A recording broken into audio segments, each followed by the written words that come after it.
અમદાવાદમાં ઘર ખરીદવું તે દરેક વ્યક્તિનું સપનું હોય છે, પરંતુ સામાન્ય વર્ગના લોકો માટે આ સપનું અધૂરું રહી જાય છે. આ દરમિયાન અમદાવાદમાં રહેતા અને પોતાનું ઘર ન હોય તેવા લોકો માટે સારા સમાચાર સામે આવ્યા છે.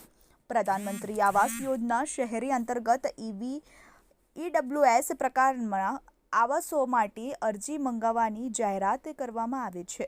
પ્રધાનમંત્રી આવાસ યોજના શહેરી અંતર્ગત અમદાવાદ શહેરમાં આર્થિક રીતે નબળા કુટુંબો માટે ઈડબ્લ્યુએસ 2 કેટેગરીમાં નરોડા, મુઠિયા, હંસપુરા, ગોતા વિસ્તારમાં 1055 આવાસો બનાવાશે. ઈડબ્લ્યુએસ 2 કેટેગરીના આ મકાનોમાં 15મી માર્ચથી 13મી 2024 સુધી ફોર્મ ભરી શકાશે. ફોર્મ ભરવા માટે અરજદારે અમદાવાદ મ્યુનિસિપલ કોર્પોરેશનની વેબસાઇટ પર ઓનલાઈન ફોર્મ ભરવાનું રહેશે. ઈડબ્લ્યુએસ 2માં 35 ચોરસ કિલોમીટર વધુ અને 40 ચોરસ મીટરથી ઓછા કાર્પેટ એરિયા. આર્થિક રીતે નબળા વર્ગના લોકો કે જેમના કુટુંબની સંયુક્ત વાર્ષિક આવક 3 લાખથી ઓછી હોય તેઓ ફોર્મ ભરી શકશે. ઘરની કિંમત 5,50,000 રૂપિયા રહેશે અને મેન્ટેનન્સની રકમ રૂપિયા 50,000. એમ લાભાર્થીએ કુલ 6 લાખ રૂપિયા ભરવાના રહેશે.